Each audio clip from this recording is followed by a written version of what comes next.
ರಾಜ್ಯ ರಾಜಧಾನಿಯಲ್ಲಿ ಈ ಬಾರಿ ಫೆಬ್ರವರಿಯಲ್ಲಿಯೇ ವಿಪರೀತ ಬಿಸಿಲು ಆರಂಭವಾಗಿದ್ದು ಬಿಸಿಲಿನ ಪ್ರಭಾವಕ್ಕೆ ಸದ್ಯ ಜನರು ಹೈರಾಣಾಗಿದ್ದಾರೆ.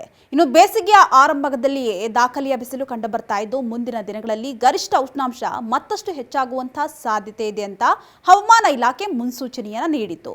ಇದೀಗ ರಾಜ್ಯದಲ್ಲಿ ಬೇಸಿಗೆಯ ಶೆಕೆಯ ಜೊತೆಗೆ ಬಿಸಿ ಗಾಳಿಯೂ ಕೂಡ ಹೆಚ್ಚಳವಾಗ್ತಾ ಇರತಕ್ಕಂತ ಹಿನ್ನೆಲೆ ಕೆಲ ಮುನ್ನೆಚ್ಚರಿಕೆಯ ಕ್ರಮವನ್ನು ವಹಿಸುವಂತೆ ಆರೋಗ್ಯ ಇಲಾಖೆ ಸಾರ್ವಜನಿಕರಿಗೆ ಮಾರ್ಗಸೂಚಿಯನ್ನ ನೀಡಿದೆ. ಹೌದು, ಬಿಸಿಲು ಹೆಚ್ಚಾಗಿ ಇರೋದ್ರಿಂದ ನೀರನ್ನ ಹೆಚ್ಚಾಗಿ ಕುಡಿಬೇಕು.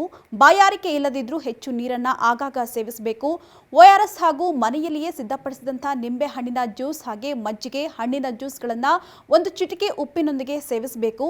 ನೀರಾಂಶ ಹೊಂದಿರತಕ್ಕಂಥ ಹಣ್ಣು ಹಾಗೆ ತರಕಾರಿಗಳಾದಂತಹ ಕಲ್ಲಂಗಡಿ, ಕರ್ಬೂಜ, ಕಿತ್ತಳೆ, ದ್ರಾಕ್ಷಿ, ಅನಾನಸ್, ಸೌತೆಕಾಯಿ ಹಾಗೂ ಎಳ್ನೀರನ್ನ ಹೆಚ್ಚಾಗಿ ಸೇವಿಸಿ ಹೆಚ್ಚು ಬಿಸಿಲು ಬೀಳದಂತೆ ಶರೀರವನ್ನು ಸುರಕ್ಷಿತವಾಗಿ ಇಟ್ಕೊಳ್ಬೇಕು. ಜೊತೆಗೆ ತಿಳಿ ಬಣ್ಣದ ಸಡಿಲವಾದಂತಹ ಹತ್ತಿಯ ಬಟ್ಟೆಯನ್ನು ಧರಿಸುವುದು ಉತ್ತಮ ಅಂತ ಸೂಚನೆಯನ್ನ ನೀಡಿದೆ.